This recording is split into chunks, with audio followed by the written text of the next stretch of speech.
ਵਾਹਿਗੁਰੂ ਜੀ ਕਾ ਖਾਲਸਾ ਵਾਹਿਗੁਰੂ ਜੀ ਕੀ ਫਤਿਹ। ਸਤਨਾਮ ਸ੍ਰੀ ਵਾਹਿਗੁਰੂ ਸਾਹਿਬ ਜੀਓ।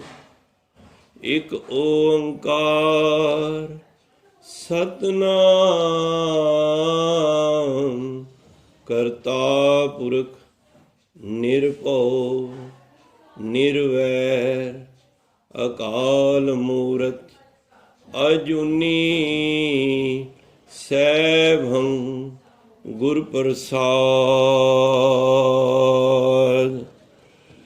ਕਿਛ ਰੂਪ ਨਹੀਂ ਕਿਛ ਜਾਤ ਨਹੀਂ, ਕਿਛ ਢੰਗ ਨਾ ਮੇਰਾ।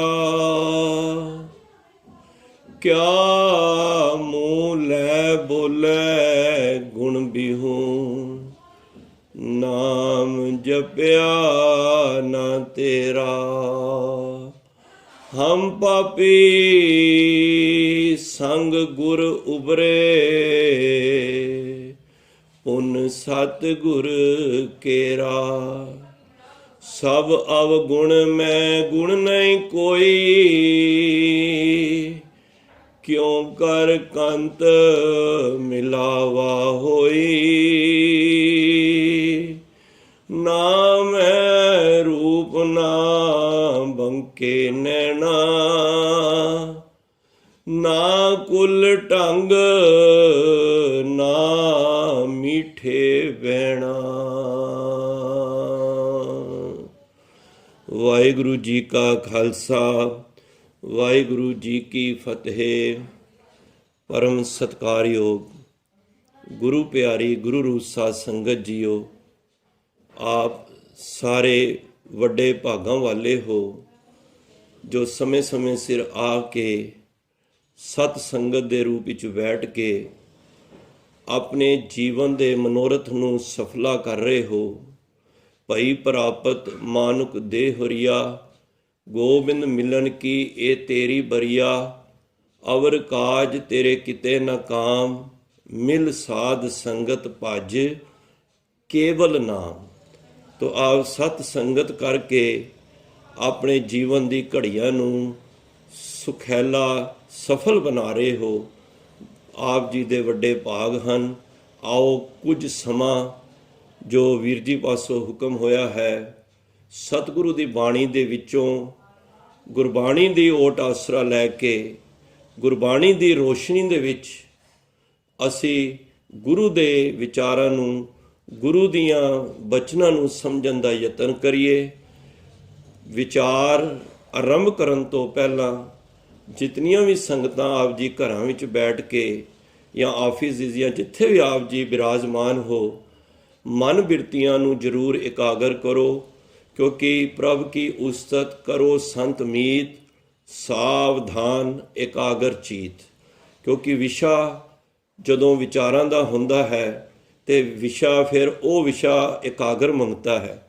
ਤਾਂ ਗੁਰੂ ਮਹਾਰਾਜ ਕਿਰਪਾ ਕਰਨ, ਸਾਰੇ ਮਨ ਦੀ ਗਹਿਰਾਈਆਂ ਵਿੱਚੋਂ ਇੱਕ ਵਾਰੀ ਪਿਆਰ ਨਾਲ ਹਾਜ਼ਰੀ ਲਾਓ। ਆਖੋ ਜੀ ਸਤਨਾਮ ਸ੍ਰੀ ਵਾਹਿਗੁਰੂ। ਫੇਰ ਆਖੋ ਜੀ ਸਤਨਾਮ ਸ੍ਰੀ ਵਾਹਿਗੁਰੂ। ਸਾਚ ਕਹੋ ਸੁਨ ਲੇਹੋ ਸਬੈ, ਜਿਨ ਪ੍ਰੇਮ ਕੀਓ ਤਿਨ ਹੀ ਪ੍ਰਭ ਪਾਇਓ। ਅੱਜ ਇਸ ਕਨਸੈਪਟ ਤੇ, ਇਸ ਵਿਸ਼ੇ ਤੇ ਅਸੀਂ ਵਿਚਾਰ ਕਰਨ ਦਾ ਯਤਨ ਕਰਾਂਗੇ। ਗੁਰੂ ਤੇਗ ਬਹਾਦਰ ਬਾਬਾ ਜੀ ਆਪ ਰਸਨਾ ਤੇ ਬੈਠਣ, ਅਗਮ ਅਗੋਚਰ ਸੱਚ ਸਾਹਿਬ ਮੇਰਾ, ਨਾਨਕ ਬੋਲੇ ਬੁਲਾਇਆ ਤੇਰਾ। ਹੁਣ ਤੇਰਾ ਅਸੀਂ ਬੁਲਾਇਆ ਹੀ ਬੋਲਣਾ ਹੈ, ਕਿਉਂਕਿ ਲੇਖੇ ਬੋਲਣ ਬੋਲਣਾ, ਲੇਖੇ ਖਾਣਾ ਖਾਓ। ਉਹਦੇ ਲੇਖੇ ਵਿੱਚ ਹੀ ਅਸੀਂ ਬੋਲਨੇ ਹਾਂ, ਉਹਦੇ ਲੇਖੇ ਵਿੱਚ ਹੀ ਚੱਲਨੇ ਹਾਂ। ਸਾਰਾ ਕੁਝ ਉਸ ਲੇਖ ਦੇ ਵਿਧਾਂਤ ਦੀ ਵਿਧੀ ਵਿੱਚ ਲਿਖਿਆ ਹੋਇਆ ਹੈ। ਨਾਨਕ ਲਿਖਿਆ ਨਾਲ। ਸੋ ਮਹਾਰਾਜ ਕਿਰਪਾ ਕਰਨ, ਸਤਿਗੁਰੂ ਗੁਰੂ ਗੋਬਿੰਦ ਸਿੰਘ ਜੀ ਮਹਾਰਾਜ ਜੋ ਰੋਜ਼ਾਨਾ ਆਪ ਨਿਤਨੇਮ ਦੀ ਸਵਈਏ ਜੋ ਬਾਣੀ ਪੜ੍ਹਦੇ ਹੋ, ਉਸ ਪੌੜੀ ਦੇ ਵਿੱਚ ਗੁਰੂ ਸਾਹਿਬ, ਕਿਉਂਕਿ ਪੌੜੀ ਦਾ ਜਿਹੜਾ ਤੱਤ ਸਾਰ ਹੁੰਦਾ ਹੈ, ਜੋ ਸੈਂਟਰਲ ਆਈਡੀਆ ਹੁੰਦਾ ਹੈ, ਉਹ ਪੰਕਤੀ ਅਖੀਰ ਦੇ ਵਿੱਚ ਉਹ ਦਰਸਾਉਂਦੀ ਹੈ ਕਿ ਉਸ ਪੌੜੀ ਨੂੰ ਗੁਰੂ ਸਾਹਿਬ ਕੀ ਸਾਨੂੰ ਵਿਚਾਰਧਾਰਾ ਸਾਡੇ ਸਨਮੁਖ ਰੱਖ ਰਹੇ ਹਨ। ਤੇ ਗੁਰੂ ਮਹਾਰਾਜ ਕਹਿੰਦੇ ਨੇ, ਸਾਚ ਕਹੋ ਮੈਂ ਦੁਨੀਆ ਦੇ ਲੋਕੋ, ਮੈਂ ਸੱਚ ਕਹਿ ਰਿਹਾ ਹਾਂ, ਸੁਨ ਲੇਹੋ ਸਭੈ। ਸਾਰੀ ਖਲਕਤ, ਇਹ ਕੋਈ ਇੱਕ ਫਿਰਕੇ ਦੀ ਗੱਲ ਨਹੀਂ ਹੈ, ਕਿਸੇ ਪਰਟੀਕੂਲਰ ਬੰਦੇ ਵਾਸਤੇ ਮਹਾਰਾਜ ਗੱਲ ਨਹੀਂ ਕਰ ਰਹੇ। ਮਹਾਰਾਜ ਇੱਕ ਮਨੁੱਖਤਾ ਦੇ ਭਲੇ ਵਾਸਤੇ, ਕਿਉਂਕਿ ਜਿਤਨੀ ਬਾਣੀ ਹੈ ਸਾਰੀ ਮਨੁੱਖਤਾ ਦੇ ਭਲੇ ਵਿੱਚ ਹੈ, ਕਿਉਂਕਿ ਇਹਦੇ ਵਿੱਚ ਸਿਰਫ ਤੇ ਸਿਰਫ ਸਾਧ ਸੰਗਤ ਜਿਹੜਾ ਵੀ ਇਸ ਬਾਣੀ ਨੂੰ ਪੜ੍ਹੇਗਾ ਉਹਦਾ ਭਲਾ ਹੋਣਾ ਹੀ ਹੋਣਾ ਲਾਜ਼ਮੀ ਹੈ।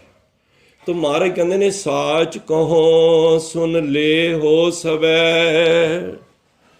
ਮਹਾਰਾਜ ਕਹਿੰਦੇ ਨੇ, ਮੈਂ ਸੱਚ ਕਹਿ ਰਿਹਾ ਭਾਈ, ਦੁਨੀਆ ਦੇ ਲੋਕੋ ਸਾਰੇ ਸੁਣ ਲਓ ਕਿ ਜਿਨਨੇ ਵੀ ਪ੍ਰਭੂ ਪਰਮਾਤਮਾ ਨਾਲ ਪ੍ਰੇਮ ਪਾਇਆ ਹੈ, ਲਵ ਕੀਤਾ ਹੈ, ਪ੍ਰੀਤ ਕੀਤੀ ਹੈ, ਜਿਨਨੇ ਪਰਮਾਤਮਾ ਨਾਲ ਗੰਢ ਪਾਈ ਹੈ, ਉਹਨੂੰ ਪ੍ਰੇਮ ਕੀਤਾ ਹੈ, ਉਸ ਪਰਮਾਤਮਾ ਦੀ ਪ੍ਰਾਪਤੀ ਹੋਈ ਹੈ।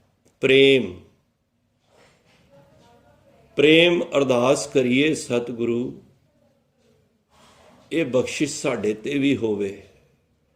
ਸਾਨੂੰ ਵੀ ਕਿੰਨਾ ਕਿੰਨਾ ਚਿਰ ਸੰਗਤ ਕਰਦੇ ਹੋ ਜਾਂਦੇ ਹਨ, ਪਰ ਮੈਨੂੰ ਖਿਮਾ ਕਰ ਦੇਣਾ, ਮੇਰੇ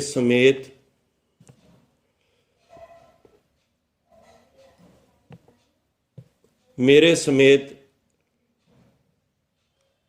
ਅਸੀਂ ਪ੍ਰੇਮ ਦੀ ਉਸ ਘਰ ਦੇ ਵਿੱਚ ਨਹੀਂ ਆਏ ਹਾਂ।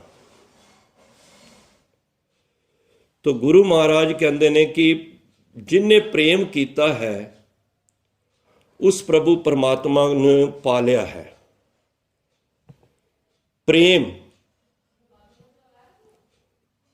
ਤੋਂ ਭਾਵ ਹੈ ਸਾਧ ਸੰਗਤ,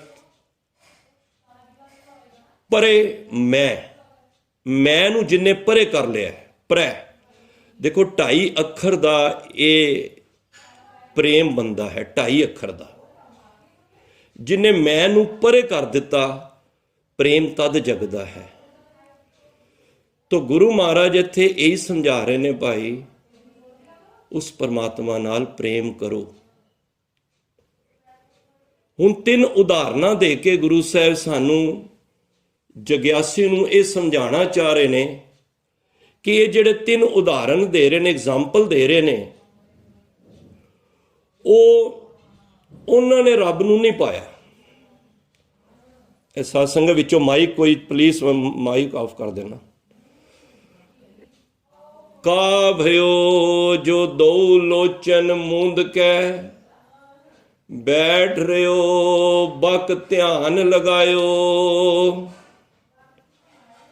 ਕਾ ਭਇਓ, ਦੇਖੋ ਇੱਥੇ ਉਚਾਰਨ ਨੂੰ ਧਿਆਨ ਦੇਣਾ ਹੈ, ਬਿੰਦੀ ਨਹੀਂ ਲਗਾਣੀ।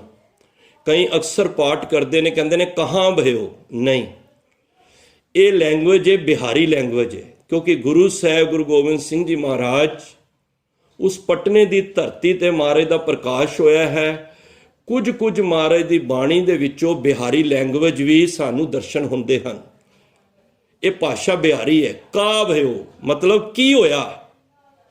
ਅਸੀਂ ਜੇ ਪੜਾਂਗੇ ਕਹਾਂ ਭਇਓ ਤੇ ਹੋਏਗਾ ਕਹਾਂ ਹੋਇਆ, ਨਹੀਂ, ਅਰਥ ਅਨਰਥ ਹੋ ਜਾਂਦੇ ਨੇ।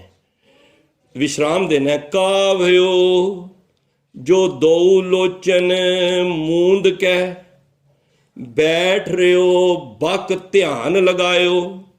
ਬਕ ਕਹਿੰਦੇ ਨੇ ਬਗਲੇ ਨੂੰ।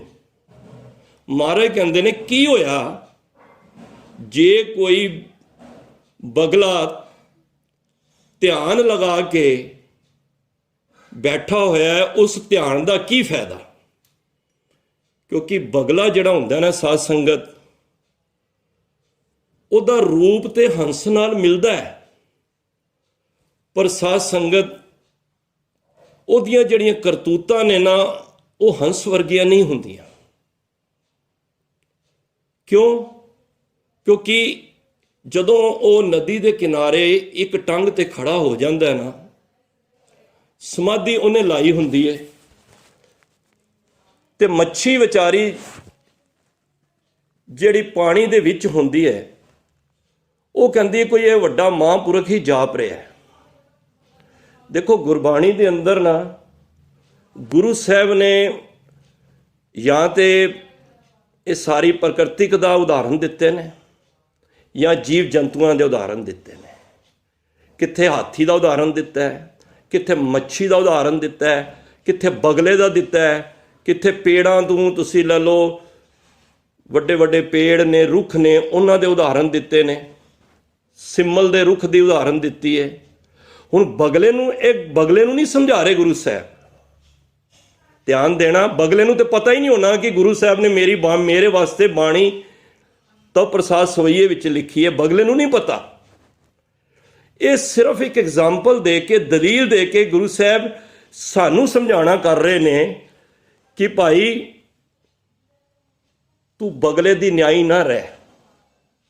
ਦੇਖਣ ਵਿੱਚ ਤੂੰ ਸਾਧ ਬਣ ਗਿਆ, ਬਗਲਾ ਕੌਣ ਹੈ? ਜਿਹੜਾ ਮਨਮੁਖ ਹੈ। ਤੋ ਇਸ ਕਦਰ ਬੈਠਦਾ ਆ। ਆਂਦੇ ਉਹ ਵੀ ਕਈ ਸੰਗਤ ਵਿੱਚ ਇਸ ਤਰ੍ਹਾਂ ਦੇ ਵੀ ਆਉਂਦੇ ਨੇ। ਦੇਖੋ ਸੰਗਤ ਵਿੱਚ ਦੋ ਤਰ੍ਹਾਂ ਦੇ ਸਰੀਰ ਆਉਂਦੇ ਨੇ। ਇੱਕ ਤੁਹਾਡੇ ਵਰਗੇ ਹੰਸ ਬਿਰਤੀ ਦੇ, ਜਿਹਨੂੰ ਗੁਰਮੁਖ ਕਹਿੰਦੇ ਨੇ, ਤੇ ਇੱਕ ਸਾਡੇ ਵਰਗੇ ਵੀ ਨੇ ਜਿਹੜੇ ਬਗਲਾ ਬਿਰਤੀ ਦੇ ਆਉਂਦੇ ਨੇ। ਜਿਹੜੇ ਹੰਸ ਹੁੰਦੇ ਨੇ ਉਹ ਆ ਕੇ ਇੱਥੋਂ ਦੀ ਹੀਰੇ ਮੋਤੀ ਚੁਗਦੇ ਨੇ। ਤੋ ਮਹਾਰਾਜ ਕਹਿੰਦੇ ਨੇ ਕਿ ਬਗਲੇ ਦੀ ਨਿਆਈ ਤੂੰ ਇਸ ਤਰ੍ਹਾਂ ਨਦੀ ਦੇ ਕਿਨਾਰੇ ਖੜਾ ਹੋ ਗਿਆ। ਮੱਛੀ ਵਿਚਾਰੀ ਭੋਲੀ, ਉਹਨੂੰ ਨਹੀਂ ਪਤਾ, ਉਹ ਸਮਝਦਾ ਕੋਈ ਮਹਾਂਪੁਰਖ ਨੇ, ਕੋਈ ਬਾਤਾ, ਕੋਈ ਲਿਵ ਲਾ ਕੇ ਬੈਠਾ, ਚਲੋ ਜਾ ਕੇ ਮੱਥਾ ਹੀ ਟੇਕ ਆਈਏ। ਪਰ ਜਦੋਂ ਹੀ ਉਹ ਮੱਥਾ ਟੇਕਦੀ ਏ ਤੇ ਬਗਲਾ ਜਿਹੜਾ ਹੁੰਦਾ, ਉਹਦੀ ਜਿਹੜੀ ਬਿਰਤੀ ਹੁੰਦੀ ਏ, ਉਹ ਕੋਈ ਹੀਰੇ ਚੁਗਣ ਵਾਸਤੇ ਥੋੜਾ, ਕੋਈ ਮੋਤੀ ਚੁਣਨ ਵਾਸਤੇ ਥੋੜਾ ਬੈਠਾ ਹੋਇਆ ਹੈ। ਉਹ ਬੈਠਾ ਹੋਇਆ ਹੈ ਡੱਡੀਆਂ ਤੇ ਮੱਛੀ ਖਾਣ ਵਾਸਤੇ। ਤੇ ਮਹਾਰਾਜ ਕਹਿੰਦੇ ਨੇ ਜਿਹੜੇ ਬਗਲੇ ਬਿਰਤੀ ਦੇ ਹੁੰਦੇ ਨੇ, ਸੰਗਤ ਵਿੱਚ ਆ ਕੇ ਉਹ ਵੀ ਮਾੜੀ ਬਿਰਤੀ ਨਾਲ ਵੇਖਦੇ ਹੁੰਦੇ ਨੇ। ਕਈ ਐਸੇ ਵੀ ਨੇ, ਸਾਰਿਆਂ ਨੂੰ ਨਹੀਂ ਕਹਿ ਰਹੇ। ਕਹਿੰਦੇ ਨੇ ਹੰਸਾ ਵਿੱਚ ਬੈਠਾ ਬਗ ਨਾ ਬਣਈ। ਹੁਣ ਕੋਈ ਗੁਰਮੁਖਾਂ ਵਿੱਚ ਆ ਕੇ ਕੋਈ ਮਨਮੁਖ ਬਿਰਤੀ ਵਾਲਾ ਬਹਿ ਜਾਏ ਕਿ ਜੀ ਮੈਂ ਵੀ ਹੰਸ ਬਣ ਜਾ। ਨਿਤ ਬੈਠਾ ਮੱਛੀ ਨੂੰ ਤਾਰ ਲਾਵੇ, ਜਾਂ ਹੰਸ ਸਭਾ ਵਿਚਾਰ ਕਰ ਦੇਖਣ, ਤਾਂ ਬੱਗਾ ਨਾਲ ਜੋੜ ਕਦੇ ਨਾ ਆਵੇ। ਜਿਹਦੀ ਬਿਰਤੀ ਦੇ ਅੰਦਰ ਮੈਲ ਭਰੀ ਹੈ, ਵਿਕਾਰ ਉਹਦੀ ਬੁੱਧੀ ਵਿੱਚ ਨੇ, ਉਹ ਸੰਗਤ ਵਿੱਚ ਬੈਠ ਕੇ ਵੀ ਮੈਲਾ ਹੀ ਹੁੰਦਾ ਹੈ ਕਈ ਵਾਰੀ। ਤੋ ਮਹਾਰਾਜ ਕਹਿੰਦੇ ਨੇ ਹੰਸਾਂ ਹੀਰਾ ਮੋਤੀ ਚੁਗਣਾ, ਬਗ ਡੱਡਾ ਭਾਲਣ ਜਾਵੇ। ਪਰ ਜਿਹੜੇ ਹੰਸ ਬਿਰਤੀ ਦੇ ਹੁੰਦੇ ਨੇ ਉਹ ਕੀ ਕਰਦੇ ਨੇ? ਉਹ ਆ ਕੇ ਇੱਥੋਂ ਦੀ ਨਾਮ ਰੂਪੀ ਬਚਨ ਗੁਰੂ ਦੇ ਸਾਂਭ ਕੇ ਆਪਣੇ ਜੀਵਨ ਵਿੱਚ ਅਮਲੀ ਜੀਵਨ ਬਣਾਉਣ ਦਾ ਇੱਥੇ ਆ ਕੇ ਯਤਨ ਕਰਦੇ ਨੇ। ਤੇ ਕਈ ਆ ਕੇ ਆਪਣੀ ਵਿਕਾਰ ਬਿਰਤੀ ਦੇ ਨਾਲ ਹੀ ਆਪਣੇ ਸਮੇਂ ਨੂੰ ਖਰਾਬ ਕਰ ਦਿੰਦੇ ਨੇ। ਤੋ ਗੁਰੂ ਸਾਹਿਬ ਕਹਿੰਦੇ ਨੇ ਕਿ ਸੰਗਤ ਵਿੱਚ ਜੇ ਤੁਸੀਂ ਚਾਹੁੰਦੇ ਹੋ ਆਉਣਾ ਤੇ ਹੰਸ ਵਾਲੀ ਬਿਰਤੀ ਲੈ ਕੇ ਆਓ। ਇੱਕ ਜਗ੍ਹਾ ਤੇ ਭਾਈ ਗੁਰਦਾਸ ਜੀ ਕਹਿੰਦੇ ਨਾ, ਗਾਏ ਸੁਣੇ ਆਂਖੇ ਮੀਚੇ ਪਾਈਏ, ਨਾ ਪਰਮ ਪਦ ਗੁਰੂ ਉਪਦੇਸ਼ ਗਏ, ਜੋ ਲੋ ਨਾ ਕਮਾਈਏ। ਬੰਦਾ ਗਾ ਵੀ ਰਿਹਾ ਹੈ, ਸੁਣ ਵੀ ਰਿਹਾ ਹੈ, ਅੱਖਾਂ ਵੀ ਮੀਟ ਕੇ ਬੈਠਾ ਹੈ, ਪਰ ਗੁਰੂ ਦੇ ਉਪਦੇਸ਼ ਨੂੰ ਸੁਣ ਨਹੀਂ ਰਿਹਾ, ਕਮਾ ਨਹੀਂ ਰਿਹਾ। ਗਾਏ ਸੁਣੇ ਆਂਖੇ ਮੀਚੇ ਪਾਈਏ ਨਾ ਪਰਮ ਪਦ, ਉਹ ਪਰਮ ਦੀ ਪਦਵੀ ਨਹੀਂ ਪਾ ਸਕਦਾ। ਦੇਖੋ ਗੁਰੂ ਸਾਹਿਬ ਜਦ ਜਗਨਨਾਥਪੁਰੀ ਗਏ ਨਾ, ਤੇ ਇੱਕ ਪੰਡਤ ਜੀ ਬੈਠੇ ਤੇ ਅੱਗੇ ਲੋਟਾ ਰੱਖਿਆ ਹੋਇਆ, ਤੇ ਪਦਮ ਆਸਨ ਵਿੱਚ ਬੈਠੇ ਹੋਏ, ਅੱਖਾਂ ਬੰਦ ਕਰਕੇ ਤੇ ਗੱਲਾਂ ਤਿੰਨ ਲੋਕਾਂ ਦੀਆਂ ਕਰ ਰਹੇ ਨੇ। ਜਿਹੜੀ ਸੰਗਤ ਬੈਠੀ ਹੈ, ਲੋਕ ਬੈਠੇ ਨੇ, ਉਹਨਾਂ ਨੂੰ ਸਮਝਾ ਰਹੇ ਨੇ। ਭਾਈ ਮਰਦਾਨਾ ਜੀ ਤੇ ਗੁਰੂ ਨਾਨਕ ਪਾਤਸ਼ਾਹ ਨੇ ਜਦ ਉਸ ਸਥਾਨ ਤੇ ਚਰਨ ਪਾਏ, ਮਰਦਾਨਾ ਕਹਿੰਦਾ ਜੀ ਪੰਡਤ ਜੀ ਕੋਈ ਉੱਚੀ ਅਵਸਥਾ ਦੇ ਹੀ ਲੱਗ ਰਹੇ ਨੇ ਜਿਹੜੇ ਤਿੰਨੇ ਲੋਕਾਂ ਦੀ ਗੱਲ ਕਰ ਰਹੇ ਨੇ। ਉਹਨਾਂ ਤੇ ਮਾਰੇ ਕਰ ਰਹੇ ਨੇ, ਕਾ ਭਇਓ ਜੋ ਦੋ ਲੋਚਨ ਮੂੰਦ ਕਹਿ ਬੈਠ ਰਹੇ ਹੋ ਬਕ ਧਿਆਨ ਲਗਾਇਓ।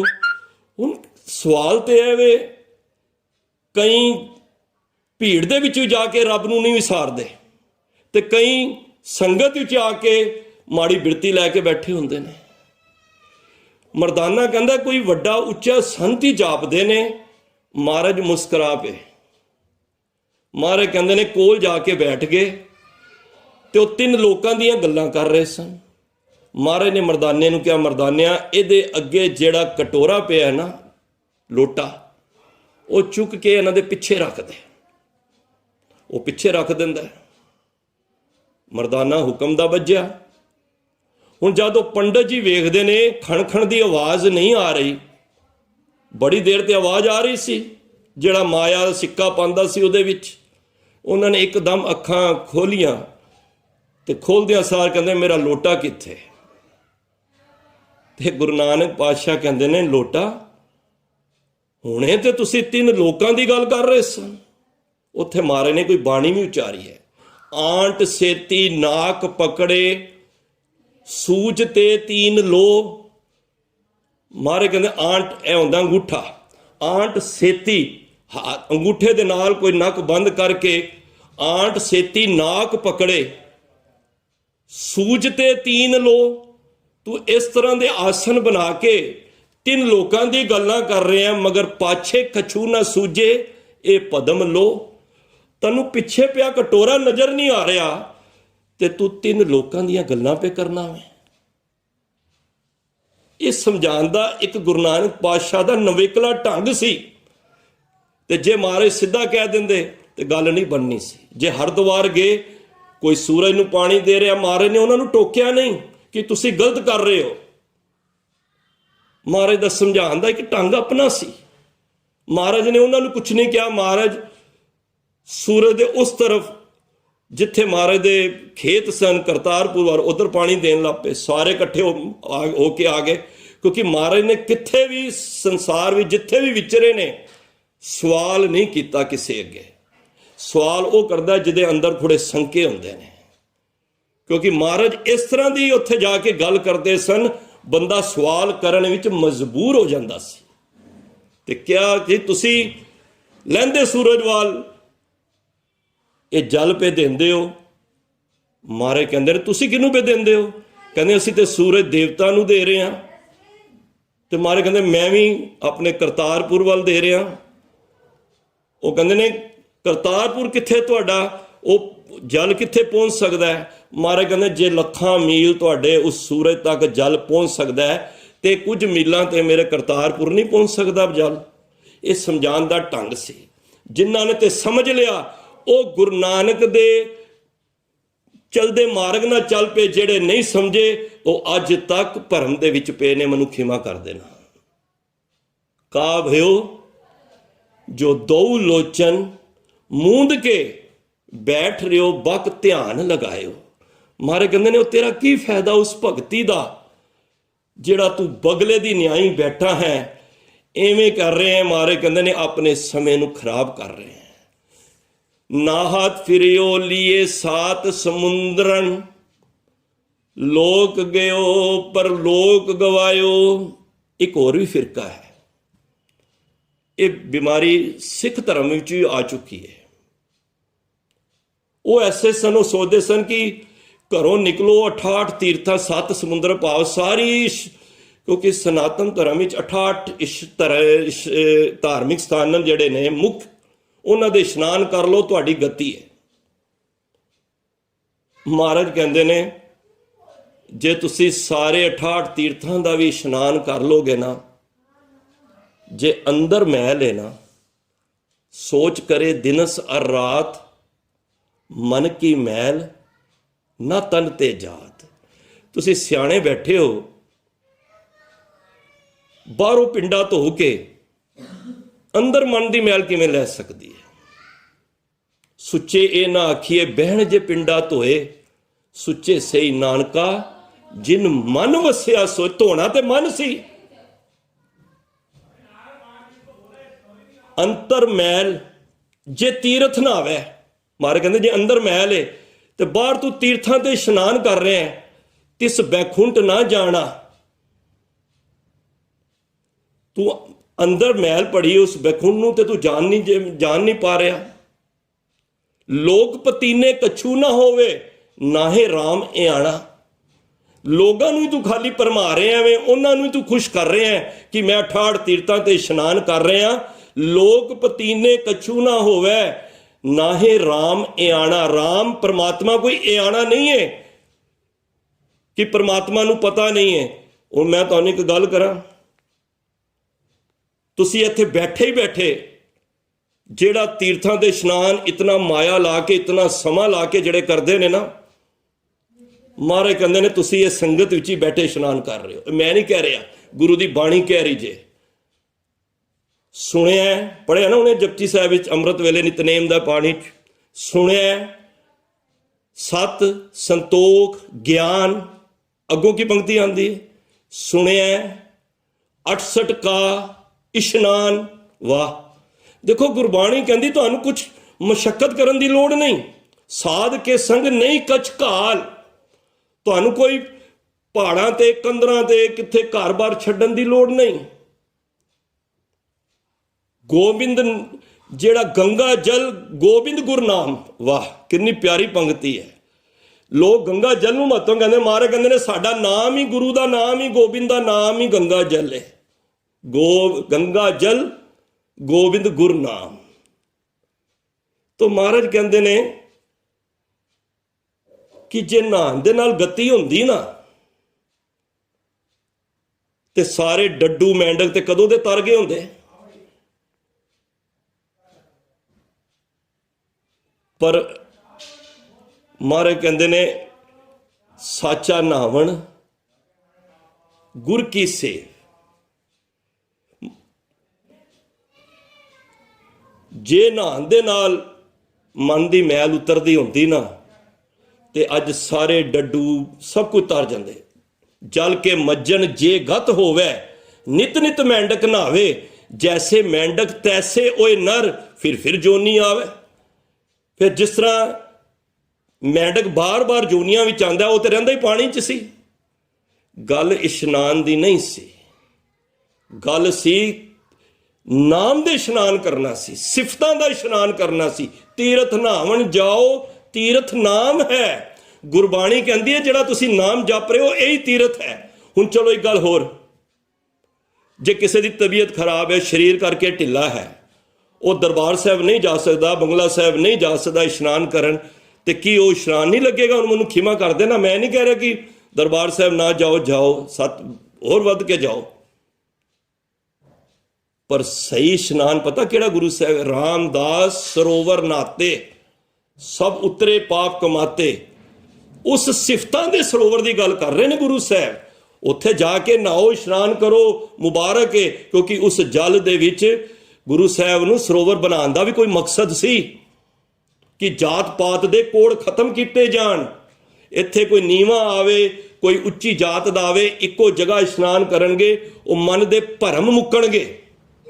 ਜੇ ਲੰਗਰ ਚੱਲਦੇ ਨੇ ਉਹਦਾ ਵੀ ਇੱਕ ਸਿਧਾਂਤ ਦੇ ਪਿੱਛੇ, ਇੱਥੇ ਕੋਈ ਗਰੀਬ ਆ ਜਾਏ, ਕੋਈ ਰੰਕ ਆ ਜਾਏ, ਕੋਈ ਰਾਜਾ ਆ ਜਾਏ, ਸਭ ਇੱਕੋ ਜਗ੍ਹਾ ਤੇ ਬੈਠ ਕੇ ਇਹ ਜਾਤ ਪਾਤ ਦੀਆਂ ਵਿਤਕਰੇ ਨੂੰ, ਜਿਹੜੀ ਉਸ ਸਮੇਂ ਕੀ ਹੁਣ ਵੀ ਚੱਲ ਰਹੀਆਂ ਨੇ।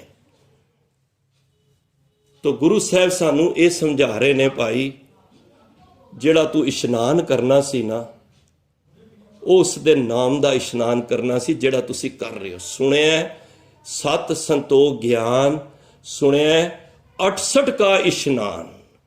ਇਹ 68 ਤੀਰਥਾਂ ਦਾ ਇਸ਼ਨਾਨ ਤੁਸੀਂ ਜਦੋਂ ਸੰਗਤ ਕਰਦੇ ਹੋ, ਬਾਣੀ ਪੜ੍ਹਦੇ ਹੋ ਨਾ, ਗੁਰੂ ਸਾਹਿਬ ਕਹਿੰਦੇ ਨੇ ਤੁਹਾਨੂੰ ਕਿਤਨਾ ਹੀ ਸੌਖਾ ਮਾਰਗ ਤੁਹਾਨੂੰ ਦੱਸ ਦਿੱਤਾ ਹੈ।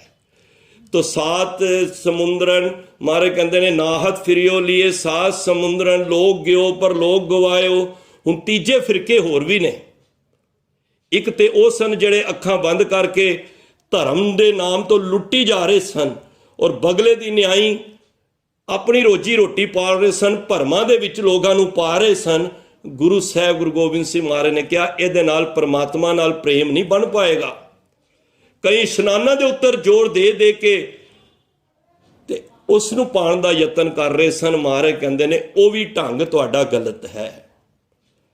ਤੇ ਤੀਜੇ ਸਨ ਬਾਸ ਕੀਓ ਬਿਖਿਆਨ ਸੋ ਬੈਠ ਕੇ ਐਸੇ ਹੀ ਐਸੇ ਸੁਬੈਸ ਬਿਤਾਇਓ। ਕਈ ਐਸੇ ਵੀ ਸਨ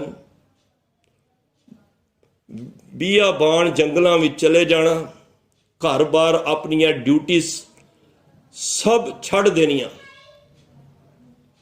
ਔਰ ਮੁਨਕਰ ਹੋ ਕੇ ਆਪਣੀ ਰਿਸਪੌਂਸਿਬਿਲਟੀ ਤੋਂ ਘਰ ਪਰਿਵਾਰ ਨੂੰ ਛੱਡ ਕੇ ਜਾ ਕੇ ਜੰਗਲਾਂ ਨੂੰ ਚਲੇ ਜਾਣਾ। ਗੁਰੂ ਸਾਹਿਬ ਨੇ ਕਿਹਾ ਇਸ ਤਰ੍ਹਾਂ ਰੱਬ ਦੀ ਪ੍ਰਾਪਤੀ ਨਹੀਂ ਹੁੰਦੀ, ਇਸ ਤਰ੍ਹਾਂ ਤੁਹਾਡੇ ਅੰਦਰ ਪ੍ਰੇਮ ਨਹੀਂ ਜਗੇਗਾ। ਪ੍ਰੇਮ ਨੂੰ ਜਗਾਣਾ ਹੈ ਤੇ ਗ੍ਰਸਥ ਦੇ ਵਿੱਚ ਰਹਿ ਕੇ।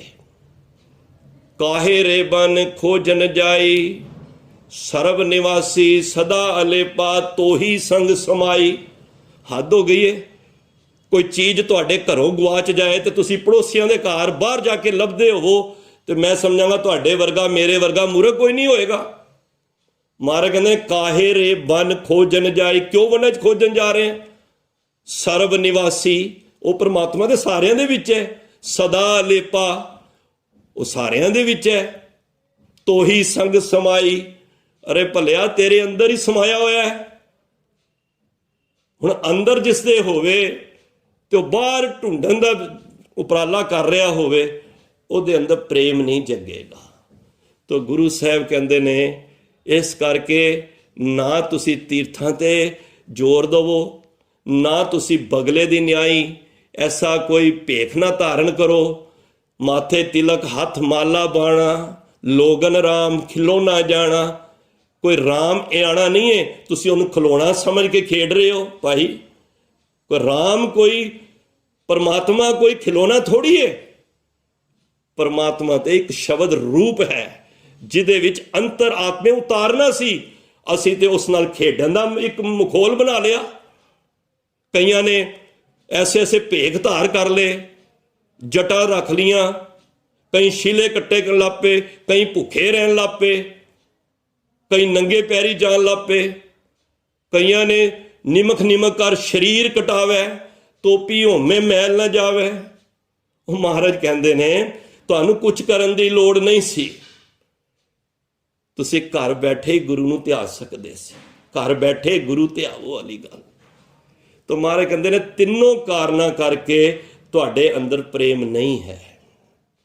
ਇਸ ਕਰਕੇ ਮਹਾਰਾਜ ਨੇ ਫਿਰ ਫੈਸਲਾ ਦੇ ਦਿੱਤਾ ਸਾਚ ਕਹੋ ਸੁਨ ਲੈ ਹੋ ਸਵੈ ਜਿਨ ਪ੍ਰੇਮ ਕੀਓ ਤਿਨ ਹੀ ਪ੍ਰਭ ਪਾਇਓ। ਇਸ ਤਰ੍ਹਾਂ ਪ੍ਰੇਮ ਕਰਨਾ ਹੈ। ਕਿਸ ਤਰ੍ਹਾਂ? ਭਾਵੇਂ ਜੇ ਅਸੀਂ ਵੱਡੀਆਂ ਵੱਡੀਆਂ ਪਦਵੀਆਂ ਅਤ ਸੁੰਦਰ ਕੁਲੀਨ ਚਤੁਰ ਮੁਖ ਗਿਆਨੀ ਧਨਵੰਤ ਕੋਈ ਅਤ ਦਾ ਸੁੰਦਰ ਹੋਵੇ, ਉੱਚੀ ਕੁਲ ਦਾ ਹੋਵੇ, ਸਿਆਣਾ ਵੀ ਹੋਵੇ, ਮੁੱਖੋਂ ਗਿਆਨ ਦੀਆਂ ਗੱਲਾਂ ਵੀ ਕਰ ਰਿਹਾ ਹੋਵੇ ਔਰ ਧਨਾੜ ਵੀ ਮਾਇਆ ਵੱਲੋਂ ਬੜਾ ਹੋਵੇ ਤੇ ਮਹਾਰਾਜ ਉਹਨੂੰ ਮਿਲੇਗਾ ਰੱਬ? ਮਹਾਰਾਜ ਕਹਿੰਦੇ ਨਹੀਂ। ਅਤ ਸੁੰਦਰ ਕੁਲੀਨ ਚਤੁਰ ਮੁਖ ਗਿਆਨੀ ਧਨਵੰਤ ਮਿਰਤਕ ਕਹੀਏ ਨਾਨਕਾ ਜੇ ਪ੍ਰੀਤ ਨਹੀਂ ਭਗਵੰਤ। ਜੇ ਉਹਦੇ ਅੰਦਰ ਪ੍ਰੀਤ ਨਹੀਂ, ਪ੍ਰੇਮ ਨਹੀਂ ਤੇ ਸਮਝ ਲੈਣਾ ਉਹ ਬੰਦਾ ਨਹੀਂ, ਉਹ ਮਿਰਤਕ ਹੈ, ਇੱਕ ਮੋਏ ਦੇ ਸਮਾਨ ਹੈ।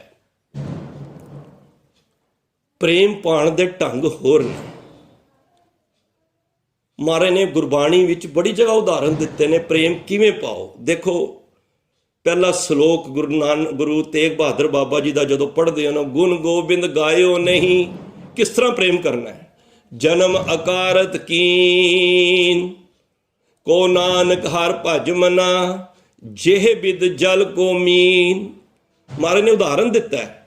ਕਹਿੰਦੇ ਨੇ ਇਸ ਤਰ੍ਹਾਂ ਕਰੋ ਜਿਸ ਤਰ੍ਹਾਂ ਮੱਛੀ ਪਾਣੀ ਤੋਂ ਬਗੈਰ ਨਹੀਂ ਰਹਿ ਸਕਦੀ ਨਾ, ਮਨਾ ਤੂੰ ਉਸ ਤਰ੍ਹਾਂ ਦਾ ਪ੍ਰੇਮ ਕਰ।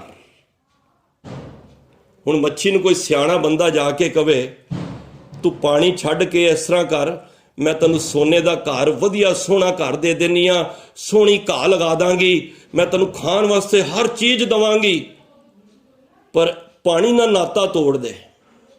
मच्छी हाँ करेगी? महाराज क्यों कह रहे हैं? महाराज कहते सिखा तैनूं कोई बाणी तोड़न वाला कोई मिल जाए, वो उदाहरण दिंदा है, तो तू बाणी तो टुट जाना है। पर मच्छी नूं तुसी जितना मर्जी कुछ कह दो कि तू बाहर आ जा, तैनूं मैं बड़ा कुछ दांगी, तैनूं पानी दे विचों की लभ रहा, मैं तैनूं हर तरह का पदार्थ दांगी। मच्छी कहेगी मैनूं नहीं चाहिदा। भाई छोटे होंदे सन ना, एक पढ़ते सन कविता, मछली जल की रानी है, जीवन उसका पानी है, हाथ लगाओ तो डर जाएगी, बाहर निकालो तो मर जाएगी। असीं पढ़ते सी ना। मच्छी जीवन, पानी ओदा जीवन है, ते सिखा तेरा जीवन बाणी है। जिस दिन तेरे अंदरों बाणी टूट गई, निकल गई, बाणी तो तू मुनकर हो गया, जै तन बाणी विसर जाए, त्यों पक्का रोगी विल लाए। तू एक रोगी, कोड़ी रोगी रोंदा ना, कोड़ी, तेरी हालत वो हो जानी है। मच्छी हुंदी है ना कदी, ਜਿਹੜੇ ਇਹਨੂੰ ਫੜ ਕੇ ਲੈ ਕੇ ਜਾਂਦੇ, ਉਹਨੂੰ ਕੱਟਦੇ ਨੇ, ਮੀਨ ਪਕੜਿਓ ਪਕੜਦੇ ਨੇ, ਔਰ ਫਾਂਕਿਓ, ਮੀਨ ਪਕੜਿਓ ਫਾਂਕਿਓ ਔਰ ਕਾਟਿਓ, ਰਾਂਦ ਕੀਓ ਬੋਬਾਨੀ। ਉਹਨੂੰ ਲੈ ਕੇ ਮੱਛੀ ਨੂੰ ਕੱਟਦੇ ਨੇ, ਉਹਦੇ ਦੋ ਫਾੜ ਕਰਦੇ ਨੇ, ਫਿਰ ਛੋਟੇ ਛੋਟੇ ਟੁਕੜੇ ਕਰਦੇ ਨੇ, ਫਿਰ ਉਹਨੂੰ ਰਿੰਨ੍ਹਦੇ ਨੇ ਕਈ ਮਸਾਲੇ ਸਵਾਦ ਪਾ ਕੇ, ਖੰਡ ਖੰਡ ਕਰ ਭੋਜਨ ਕੀਨੋ, फिर वो टुकड़े टुकड़े करके भोजन बना के, स्वादिष्ट भोजन बना के जीव का स्वाद बनाते हैं। जदों खा लेंदे ने तो रात नूं विश्राम ते जांदे ने, ते जदों लेटे हुंदे ने ते घर वाली नूं कहंदे ने अद्धी राती नूं उठ के, बई मैनूं प्यास बड़ी लग रही है। वो कहंदे की गल है, अज तुसीं पानी बड़ा मंग रहे हो। फिर उन्होंने याद आंदा है कि तुसीं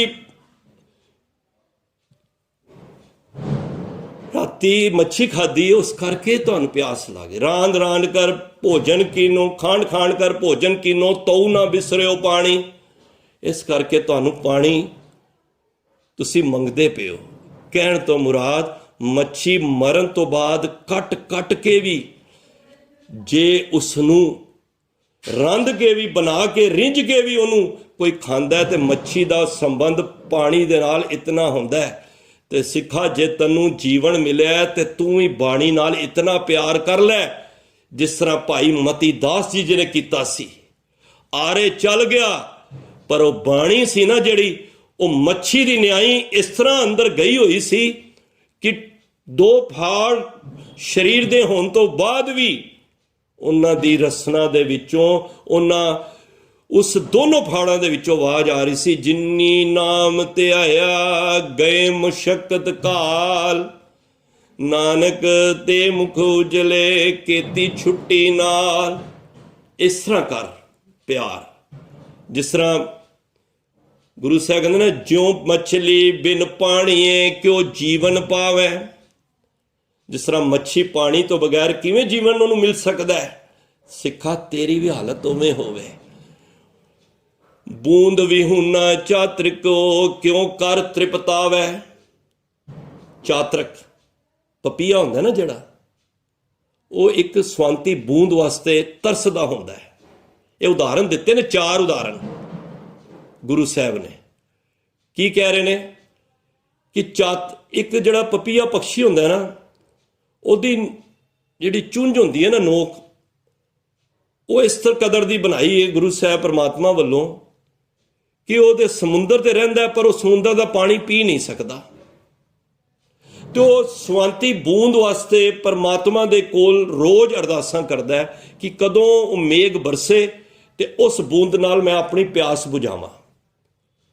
मैं कई बारी आप नैट ते खोल के देखो, नहीं तो मैं कई बार ग्रुप ही पावांगा, एक पपीहा पक्षी है जिन्हों बाबीहा भी कहते हैं, जिहदी गुरु अमरदास पातशाह ने भी कहा, बाबीहा अमृत वेले बोलिया, तांदर सुनी पुकार, मेघे नूं फरमान हुआ वरसों किरपा तार, हों तिनके बलिहार ने जिन सच रखिया उरदार, नानक नामे सब रियावली गुर कै शब्द विचार। ਉਹ ਅੰਮ੍ਰਿਤ ਵੇਲੇ ਜਾ ਕੇ ਆਪਣੀ ਪਿਆਸ ਬੁਝਾਉਣ ਵਾਸਤੇ, ਉਹ ਚਾਤਰਕ ਬੂੰਦ ਵਾਸਤੇ ਉੱਪਰ ਨੂੰ ਤਾਂ ਨੂੰ ਵੇਖ ਕੇ ਤੇ ਉਸ ਪਰਮਾਤਮਾ ਅੱਗੇ ਅਰਦਾਸ ਕਰ ਰਿਹਾ ਹੈ। ਤੇ ਪਪੀਏ ਦਾ ਜਦ ਆਵਾਜ਼ ਪਹੁੰਚੀ ਪਰਮਾਤਮਾ ਤੱਕ ਤੇ ਹੁਕਮ ਹੋਇਆ, ਮੇਘੇ ਨੂੰ ਫਰਮਾਨ ਹੋ ਗਿਆ ਪਰਮਾਤਮਾ ਵੱਲੋਂ, ਜਾ ਕੇ ਵਰਖਾ ਕਰੋ। ਤੇ ਗੁਰੂ ਸਾਹਿਬ ਇਹ ਸਮਝਾ ਰਹੇ ਨੇ, ਜੇ ਇੱਕ ਪਕਸ਼ੀ ਦੀ ਅੰਮ੍ਰਿਤ ਵੇਲੇ ਜਾ ਕੇ ਪੁਕਾਰ ਸੁਣੀ ਜਾ ਸਕਦੀ ਹੈ, ਉਹ ਆਪਣੇ ਅੰਦਰ ਪ੍ਰੇਮ ਲਿਆ ਕੇ ਪ੍ਰਭੂ ਪਰਮਾਤਮਾ ਕੋਲੋਂ ਉਸ ਸਵਾਂਤੀ ਬੂੰਦ ਵਾਸਤੇ ਪਿਆਸ ਬੁਝਾ ਸਕਦਾ ਹੈ, ਤੇ ਤੂੰ ਵੀ ਆਤਮਾ ਦੀ ਆਪਣੀ ਖੁਰਾਕ ਵਾਸਤੇ ਅੰਮ੍ਰਿਤ ਵੇਲੇ ਜਾ ਕੇ ਉਹਦੇ ਅੱਗੇ ਭਿਖਾਰੀ ਬਣ ਕੇ ਤੂੰ ਪੁਕਾਰ ਨਹੀਂ ਕਰ ਸਕਦਾ। ਬਾਬਾ ਨੰਦ ਸਿੰਘ ਜੀ ਗੱਲ ਕਹਿੰਦੇ ਸਨ, ਕਹਿੰਦੇ ਨੇ ਜੇ ਦੁਨੀਆ ਦੇ ਅੰਦਰ ਤੂੰ ਬਾਦਸ਼ਾਹ ਬਣਾ ਹੋਵੇ ਨਾ, ਤੇ ਰਾਤ ਦੇ ਅੰਧੇਰੇ ਵਿੱਚ ਉਹਦੇ ਅੱਗੇ ਭਿਖਾਰੀ ਬਣ ਜਾ। ਰਾਤ ਦੇ ਅੰਧੇਰੇ ਅੱਗੇ ਉਹਦੇ ਭਿਖਾਰੀ ਬਣ ਜਾ। ਜਦੋਂ ਤੂੰ ਭਿਖਾਰੀ ਬਣ ਜਾਏਗਾ, ਦੁਨੀਆ ਦੇ ਵਿੱਚ ਤੂੰ ਬਾਦਸ਼ਾਹ ਮੰਨਿਆ ਜਾਏਗਾ। ਬੂੰਦ ਵਿਹੂਣਾ ਚਾਤਰ ਕੋ ਕਿਉਂ ਕਰ ਤ੍ਰਿਪਤਾਵੇ, ਨਾਦ ਕੁਰੰਕੇ ਵੇਦਿਆ ਸਨਮੁਖ ਉਠਤਾਵੇ। ਕੁਰੰਕੇ ਹੀਰਨ ਵੇਖਦੇ ਨਾ, ਉਹਨੂੰ ਫੜਨਾ ਹੋਵੇ ਨਾ, ਉਹਨੂੰ ਕੀ ਕਰਦੇ ਨੇ ਜਿਹੜੇ ਫੜਨ ਵਾਲੇ ਹੁੰਦੇ ਨਾ, ਉਹ ਇੱਕ ਮਟਕੇ ਤੇ ਨਾ ਖਲ ਬੰਨ ਲੈਂਦੇ ਨੇ, ਜਿਹਨੂੰ ਕੰਡੇ ਹੇੜਾ ਕਹਿੰਦੇ ਨੇ, ਉਹ ਵਜਾਉਂਦੇ ਨੇ। ਉਹ ਨਾਦ ਦਾ ਬੜਾ ਸ਼ੌਕੀਨ ਹੁੰਦਾ ਹੈ, ਜਿਸ ਤਰ੍ਹਾਂ ਉਹਦਾ ਵਿਕਾਰ ਹੈ ਇੱਕ, ਉਸ ਚੱਕਰ ਵਿੱਚ ਉਹ ਵਜਾਉਂਦੇ ਨੇ ਤੇ ਹੀਰਨ ਭੱਜਦਾ ਆਉਂਦਾ ਹੈ, ਸਨਮੁਖ ਉਠਤਾਵੇ। ਤੇ ਮਹਾਰਾਜ ਕਹਿੰਦੇ ਨੇ ਉਹਦੇ ਚੱਕਰ ਵਿੱਚ ਉਹਨੂੰ ਫਿਰ ਪਿਆਰ ਹੁੰਦਾ, ਪ੍ਰੀਤ ਹੁੰਦੀ ਹੈ ਉਹਦੇ ਨਾਲ, ਤੇ ਉਹਦੇ ਚੱਕਰ ਵਿੱਚ ਫਿਰ ਉਹ ਹੰਡੇ ਕਿਹੜੇ ਕੋਲ ਭੱਜਦਾ ਜਾਂਦਾ ਹੈ। ਚੌਥਾ ਉਦਾਹਰਨ ਦਿੰਦੇ ਨੇ, ਭਵਰ ਲੋਭੀ ਕੁਸਮ ਬਾਸਕਾ ਮਿਲ ਆਪ ਬੰਦਾਵੇ ਭਵਰਾ। ਇਤਨਾ ਪਿਆਰ ਕਰਦਾ ਹੈ ਫੁੱਲ ਦੀ ਸੁਗੰਧੀ ਦੇ ਨਾਲ, ਉਹਨੂੰ ਸੁਗੰਧ ਦੇ ਨਾਲ ਪ੍ਰੇਮ ਹੈ। ਇਹ ਗੁਰੂ ਸਾਹਿਬ ਪਤਾ ਕਿਉਂ ਉਦਾਹਰਨਾਂ ਦੇ ਰਹੇ ਨੇ?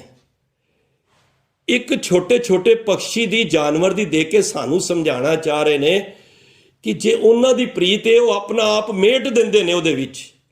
ਹੁਣ ਭਵਰਾ ਸਵੇਰੇ ਆਉਂਦਾ ਹੈ, ਫੁੱਲ ਖਿਲਿਆ ਹੁੰਦਾ ਹੈ, ਸੁਗੰਧੀ ਲੈਣ ਵਾਸਤੇ ਉਹਦੇ ਵਿੱਚ ਬੈਠ ਜਾਂਦਾ ਹੈ।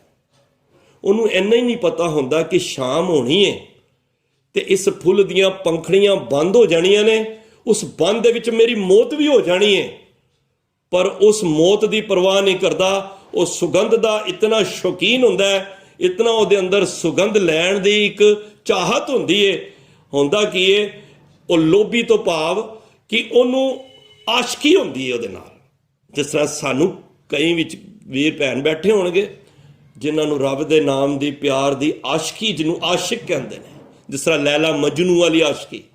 ਇਹ ਨਹੀਂ ਕਿ ਮੈਂ ਕਿਸੇ ਸ਼ਰੀਰਾਂ ਨਾਲ ਕਹਿ ਰਿਹਾ, ਇਹ ਰੱਬ ਤੇ ਭਗਤ ਦੀ ਵੀ ਇੱਕ ਆਸ਼ਕੀ ਹੈ। ਤੇ ਫਿਰ ਉਹ ਭਵਰਾ ਕੀ ਕਰਦਾ ਹੈ, ਉਸ ਦੇ ਵਿੱਚ ਬੈਠ ਜਾਂਦਾ ਹੈ। ਸ਼ਾਮ ਪੈਂਦੀ ਹੈ, ਪੰਖੜੀਆਂ ਬੰਦ ਹੋਣੀ ਚਾਹੀਦੀਆਂ ਨੇ, ਉਹਦੇ ਵਿੱਚ ਹੀ ਉਹਦੀ ਮੌਤ ਹੋ ਜਾਂਦੀ ਹੈ। ਤੇ ਗੁਰੂ ਸਾਹਿਬ ਕਹਿੰਦੇ ਨੇ, ਤਿਉਂ ਸੰਤ ਜਨਾ ਹਰ ਪ੍ਰੀਤ ਹੈ। ਉਸੇ ਤਰ੍ਹਾਂ ਜਿਹੜੇ ਨਾਮ ਜਪਣ ਵਾਲੇ ਸੰਤ ਗੁਰਮੁਖ ਜਨ ਹੁੰਦੇ ਨੇ ਨਾ, ਉਹ ਫਿਰ ਇਸ ਤਰ੍ਹਾਂ ਦੀ ਪ੍ਰੀਤ ਪਾਉਂਦੇ ਨੇ। ਹਰ ਦੇਖ ਦਰਸ਼ ਅਗਾਵੇ, ਉਹ ਦਰਸ਼ ਨੂੰ ਵੇਖ ਕੇ ਰਜਦੇ ਨੇ। ਫਿਰ ਇਸ ਤਰ੍ਹਾਂ ਉਹ ਆਪਣੀ ਪਿਆਸ ਨੂੰ ਇਸ ਤਰ੍ਹਾਂ ਬੁਝਾਉਂਦੇ ਨੇ। ਉਹ ਕਹਿੰਦੇ ਨੇ, ਚਲੋ ਭਾਈ ਸਤ ਸੰਗਤ ਦਾ ਸਮਾਂ ਹੋ ਗਿਆ, ਉੱਠੋ ਭਾਈ, ਅੰਮ੍ਰਿਤ ਵੇਲਾ ਹੋ ਗਿਆ। ਉਹ ਨਹੀਂ ਚਾਹੁੰਦੇ ਕਿ ਸੁੱਤਿਆਂ ਪਏ ਅਸੀਂ ਆਪਣੇ ਅੰਮ੍ਰਿਤ ਵੇਲੇ ਨੂੰ ਖੁੰਝਾ ਦਈਏ, ਕਿਉਂਕਿ ਉਹ ਪ੍ਰੀਤ ਲੱਗ ਜਾਂਦੀ ਹੈ। ਜਦੋਂ ਪ੍ਰੀਤ ਲੱਗਦੀ ਹੈ ਨਾ, ਤੇ ਫਿਰ ਪਿਆਸਾ ਖੁਦ ਕੂਏ ਕੋਲ ਭੱਜ ਕੇ ਜਾਂਦਾ ਹੈ। ਫਿਰ ਉਹ ਕਹਿੰਦਾ, ਭਾਈ ਸਮਾਂ ਨਾ ਨਿਕਲ ਜਾਏ, ਮੈਂ ਗੁਰੂ ਦੇ ਦੁਆਰੇ ਜਾਣਾ ਹੈ, ਮੈਂ ਗੁਰੂ ਦੀ ਬਾਣੀ ਪੜ੍ਹਨੀ ਹੈ, ਮੈਂ ਸਤ ਸੰਗਤ ਵਿੱਚ ਜਾ ਕੇ ਬਹਿਣਾ ਹੈ। ਤੋ ਇਸ ਕਰਕੇ ਗੁਰੂ ਸਾਹਿਬ ਅੱਜ ਸਾਨੂੰ ਇਹ ਸਮਝਾ ਰਹੇ ਨੇ ਕਿ ਭਾਈ ਪ੍ਰੀਤ ਕਰ ਤੇ ਇਸ ਤਰ੍ਹਾਂ ਦੀ ਕਰ, ਜਿਸ ਤਰ੍ਹਾਂ ਇੱਕ ਚਾਤਰਕ ਨੇ ਕੀਤੀ ਹੈ, ਜਿਸ ਤਰ੍ਹਾਂ ਇੱਕ ਮੱਛੀ ਕਰਦੀ ਹੈ, ਜਿਸ ਤਰ੍ਹਾਂ ਇੱਕ ਕੁਰੰਕਾ ਕਰਦਾ ਹੈ, ਜਿਸ ਤਰ੍ਹਾਂ ਇੱਕ ਭਵਰ ਕਰਦਾ ਹੈ। ਜੇ ਇਸ ਤਰ੍ਹਾਂ ਤੇਰੀ ਪ੍ਰੀਤ ਗੁਰੂ ਦੇ ਨਾਲ ਹੋ ਜਾਏ। ਬੜਾ ਇਤਿਹਾਸ ਹੈ ਸਾਧ ਸੰਗਤ। ਮੈਂ ਕੱਲ੍ਹ ਇੱਕ ਇਤਿਹਾਸ 'ਚੋਂ ਇੱਕ ਗੱਲ ਪੜ੍ਹ ਰਿਹਾ ਸੀ। ਤੁਸੀਂ ਨਾਮ ਸੁਣਿਆ ਹੋਣਾ ਨਿਹੰਗ ਖਾਂ ਦਾ, ਕੋਟਲੇ ਦਾ ਰਹਿਣ ਵਾਲਾ ਹੈ। ਇਹ ਨਹੀਂ ਕਿ ਗੁਰੂ ਸਾਹਿਬ ਨੇ ਕਿਸੇ ਇੱਕ ਫਿਰਕੇ ਨਾਲ ਪਿਆਰ ਕੀਤਾ, ਗੁਰੂ ਗੋਬਿੰਦ ਸਿੰਘ ਮਹਾਰਾਜ ਨੇ, ਐਸੀ ਗੱਲ ਨਹੀਂ ਹੈ। ਮਹਾਰਾਜ ਹਰ ਇੱਕ ਨੂੰ ਪਿਆਰ ਕਰਦੇ ਸਨ। ਦੇਖੋ ਗੁਰੂ ਨਾਨਕ ਪਾਤਸ਼ਾਹ ਨੇ, ਮੈਂ ਉਸ ਦਿਨ ਵੀ ਕਿਹਾ, बाला ते मरदाना नाल रखे ने। और मरदाना कौन सी? एक मुसलमान सी, भंड सी, एक रबाब बजाण वाला रबाबी दे सी, मरासी सी कह लो, नीवीं जात दा सी। महाराज तो वड्डा भी सी 7-8 साल। महाराज ने ना इस चीज का फर्क नहीं पाया कि ये हिंदू है कि मुसलमान है। महाराज मनुखता दे नाल प्यार करते सन। जे किसे हिंदू विच, किसे मुसलमान विच जे अंदर विकार सन, उन्हां दे अंदर मैल सी, उस मैल नाल उन्हां नूं वैर सी, ना कि किसे बंदे नाल, किसे फिरके नाल। फिर सोका ले लो थोड़ा जिहा। धोबी नूं तुसीं कपड़े धोण वास्ते देवो, धोबी उस कपड़े नूं साबन ला के बड़ी जोर जोर दी मारदा है ते ओहदी मैल कढदा है। की मतलब धोबी नूं कपड़े नाल वैर है? नहीं, धोबी नूं कपड़े दे विच मैल है ना जिहड़ी, ओहदे नाल वैर है। धोबी नूं कपड़े नाल वैर नहीं। जे तुसीं अपने बच्चे नूं डांट रहे हो, कि तुसीं वैर कर रहे हो अपने बच्चे नूं? बच्चा आगे च हत्थ पा रहा है, तुहानूं पता है वह बॉल समझ रहा है, कोई चमकीली चीज़ समझ रहा है, वो कोई खिलौना समझ रहा है, पर तुहानूं तो पता है ना कि ये तुसीं अपने बच्चे दे फेवर विच गल करोगे ना, ਉਹਦੀ सुरक्षता लई, ਉਹਦੇ चंगे वास्ते, ਉਹਦੇ भले वास्ते। पर बच्चा ही जे हथ पा रहा होवे ते धोबी नूं कपड़े नाल वैर नहीं हुंदा, कपड़े दी तन दे विच जिहड़ी मैल लगी है ना, ਉਹਦੇ नाल वैर है। ते गुरु नूं किसे मनुख दे नाल वैर नहीं जे। गुरु नूं ਉਹਦੇ अंदर दे जुलम दे नाल, ਉਹਦੇ अंदर दी जिस तरह ਜਿਹੜੀ अंदर दे राक्षसपुणे दे नाल गुरु नूं वैर है। जिहदे अंदर दी इंसानियत मुक्की होवे, गुरु साहब ਉਹਦੇ नाल वैर करदे ने। गुरु नूं औरंगजेब नाल वैर नहीं सी। औरंगजेब दी अंदर जिहड़ी कट्टरता सी, किसे धर्म प्रति गलत, ये नहीं कि गुरु साहब मुसलमानां नाल, देखो जे वैर हुंदा ते गनी खां ते नबी खां उच्च दा पीर बना के गुरु साहब नूं ना लैके जांदे। जे गुरु साहब वैर करदे ते बुद्धू शाह वर्गे गुरु साहब नाल ना चलदे, जिन्हां ने अपने पुत्तर भरा मरवा दिते इस भंगाणी दी युद्ध विच। साईं मियाँ मीर कोलों बाबा जी नीम ना रखवांदे। गुरु साहब नूं किसे फिरके नाल वैर नहीं सी। मैं गल कर रहा सी कि भाई मरदाना 54 साल गुरु नानक पातशाह नाल रहे ने। 54 साल, 54 ईयर। इतना समा मैं कल भी कहा कि गुरु नानक पातशाह दे नाल उन्हां दे घर वाले नहीं रहे होने जिन्ना भाई मरदाना उन्हां दे नाल रहा है। प्यार नाल आखो सतनाम श्री वाहिगुरू। तो मैं गल कर रहा सी भाई निहंग खां कोटले दा, ते जदों सरसा दी बड़ी भयंकर युद्ध होया ना, उस दे विच एक सिख बड़ा जख्मी हो गया जिसका नाम सी इतिहासी बचित्तर सिंह। इतिहासिक घटना है। ते बचित्तर सिंह पता कौन सी? भाई मणि सिंह जी दे सपुत्तर, मणि सिंह जिन्हां ने बंद बंद कटाए ने। ते फट्टड़ इन्नी हालत सी कि बचना मुश्किल सी। ते कोटले दी जदों निकल रहे सी, पिछे फौजां लग रही सी। महाराज ने जांदे हुए निहंग खां दे घर जाके कह दिता, साडा बचित्तर सिंह आ रहा है भाई जी, निहंग खां जी तुसी इहदी संभाल करनी है। ते अजीत सिंह जी दे नाल जद फट्टड़ हालत ही भाई बचित्तर सिंह नूं लैके गए ते वेख्या बड़ी फट्टड़ हालत विच ने। बाबा अजीत सिंह जी ने उन्हां नूं उत्थे ठहराया ते आप पिता श्री दे नाल अगे चल पे। हुण फौजां पिछे लगियां सी, उन्हां नूं पता सी कि कोटले दे विच गुरु साहब ते उन्हां दे साहिबजादे ते सेवक ने। सारे कोटले नगरी नूं घेर दिता गया। पिछे सारियां फौजां सी, उन्हां ने घर घर तलाशी लैनी शुरू कर दी। तुसीं देखो हुण ऐसे ऐसे भी जिन्हां ने प्रेम किया ना गुरु नाल, उन्हां ने गुरु की खुशी भी प्राप्त की है। साडियां खुशी प्रेम खाली गली बाती ना होवे। उस वेले जद सिपाही आए, भाई निहंग खां दी हवेली नूं जद चैक कर रहे सन, सारा कुछ चैक कर लिया। जिस कमरे दे विच बचित्तर सिंह सन, हालत जख्मी हालत विच, उन्होंने खड़कान की कोशिश की, कहते ने इस कमरे विच कौन है। तो उस वेले फिर निहंग खां ने कहा, जी मेरा धी ते जवाई सुता होया है। कितनी वड्डी गल है। कोई अपनी कुआरी धी नूं इस तरह कह सकता है? असीं भी बच्चों वाले बैठे हाँ, कोई कह सकता है कि बई इस कमरे विच मेरा धी ते जवाई ने? ते उन्होंने विश्वास करके ते उथों चले गए। दरवाजा खोलिया, सेवा की उस गुरसिख दी, भाई बचित्तर सिंह वही सी जिन्हें नागनी बरछा लैके 10 लाख की फौज का गुरु साहब का थापड़ा लैके ते आनंदपुर के किले नूं वो प्रशादी हाथी जिहदे उत्ते तवा बन के ते उन्होंने शराब पिला के वो किले का दरवाजा तोड़ना चाहते सन।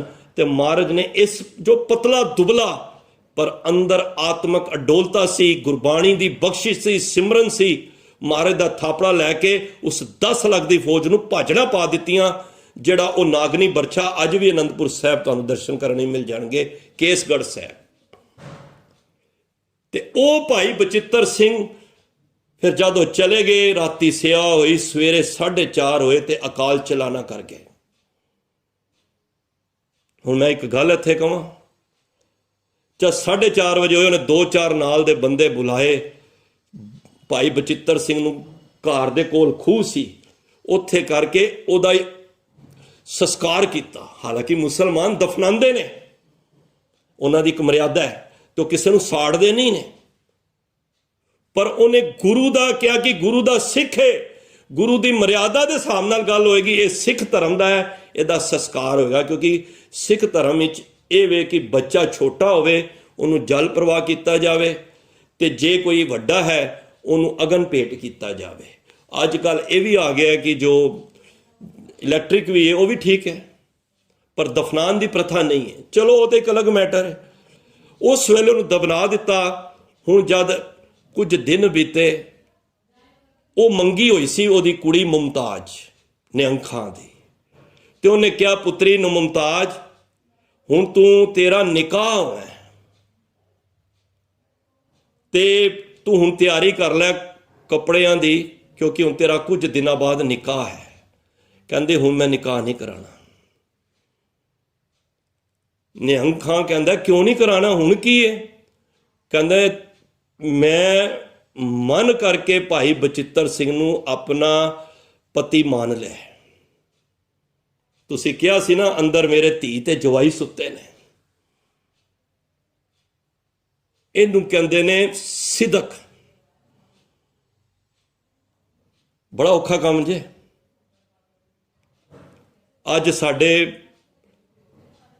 बुजुर्ग या असी किसे अपने बच्चे के रिश्ते वास्ते जुबान कर आईए ना, मैनूं खिमा कर देना, साडे बच्चे उस जुबान की वैल्यू नहीं पाणगे। वो मुमताज कहती है पिता जी तुसी एक बारी मैनूं कह दिता है, तुहाडे श्योर ने, ये तुहाडे पति ने, हसबैंड ने, हुण अज तो बाद मैं विआह नहीं करावांगी, मेरा विआह निकाह हो चुका है। ऐसी भी सिदक वालियां असी इन्हां नूं असी ओले नहीं कर सकते इस इतिहास नूं। ते उस वेले फिर निहंग खां ने अपनी धी दे सिर ते हथ रखिया ते उन्हें कहा बलिहार जाना मैं तेरे ते मैं अपने गुरु ते, जिन्हें तैनूं इतना सिदक तेरे अंदर पा दिता है। इतिहास गवाह है 130 साल की उम्र भोग के संसार विचों कूच किया बेगम मुमताज ने। एक ही कहोगे, इनू कहंदे ने प्रीत, इनू कहंदे ने प्रेम, जिदी बाबत गुरु गोबिंद सिंह महाराज कहंदे साच कहो सुन ले हो सवै, जिन प्रेम कियो तिन ही प्रभ पायो।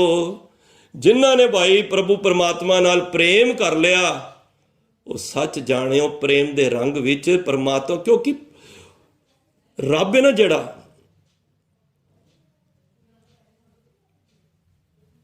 ਉਹਦੇ ਅੰਦਰ ਬੜੀ ਮਿਠਾਸ ਹੈ। ਧਿਆਨ ਨਾਲ ਸੁਣਨਾ, 5-7 ਮਿੰਟ ਰਹਿ ਗਏ ਨੇ। ਮੈਂ ਕੋਈ ਐਸਾ ਕੰਸੈਪਟ ਨਹੀਂ ਵਿੱਚ ਛੇੜਨਾ, ਮੈਂ ਕਹਿੰਦਾ ਇਸ ਗੱਲ ਨੂੰ ਹੀ ਪੂਰਾ ਕਰ ਲਈਏ। ਗੁਰੂ ਨਾਨਕ ਪਾਤਸ਼ਾਹ ਨੂੰ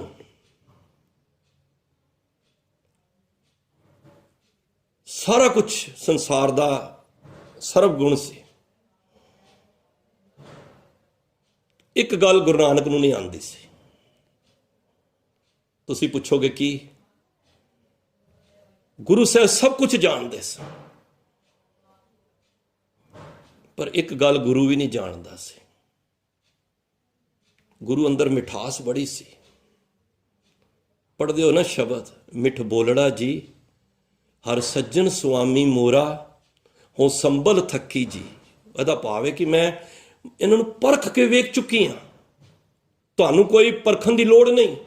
ਜਿਸ ਤਰ੍ਹਾਂ ਕੋਈ ਦੋ ਬੈਠੇ ਹੋਣ ਨਾ ਪਾਰਟਨਰ, ਤੇ ਇੱਕ ਨੇ ਟੋਟਲ ਲਾਇਆ ਹੁੰਦਾ ਤੇ ਉਹ ਕਹਿੰਦਾ ਮੈਂ ਸੋਧ ਲਿਆ ਇਸ ਗੱਲ ਨੂੰ, ਤੂੰ ਨਾ ਲਾ ਭਈ, ਹੁਣ ਮੈਂ ਟੋਟਲ ਲਾ ਲਿਆ। ਮਾਰੇ ਕਹਿੰਦੇ ਨੇ ਹੋ ਸੰਭਲ ਥੱਕੀ ਜੀ। ਉਹ ਕਦੇ ਨਾ ਬੋਲੇ ਕੋੜਾ। ਗੁਰੂ ਨਾਨਕ ਕੋੜਾ ਬੋਲਣਾ ਨਹੀਂ ਜਾਣਦੇ। ਦੇਖੋ 70 ਸਾਲ ਦੀ ਆਰਬਲਾ ਵਿੱਚ ਜਦ ਤੱਕ ਗੁਰੂ ਨਾਨਕ ਪਾਤਸ਼ਾਹ ਸਰੀਰ ਰੂਪ ਵਿੱਚ ਰਹੇ, ਸਰਗੁਣ ਰੂਪ ਵਿੱਚ ਰਹੇ, ਕਿਸੇ ਨਾਲ ਕੋੜਾ ਬੋਲ ਨਹੀਂ ਬੋਲਿਆ। ਕਿਉਂ?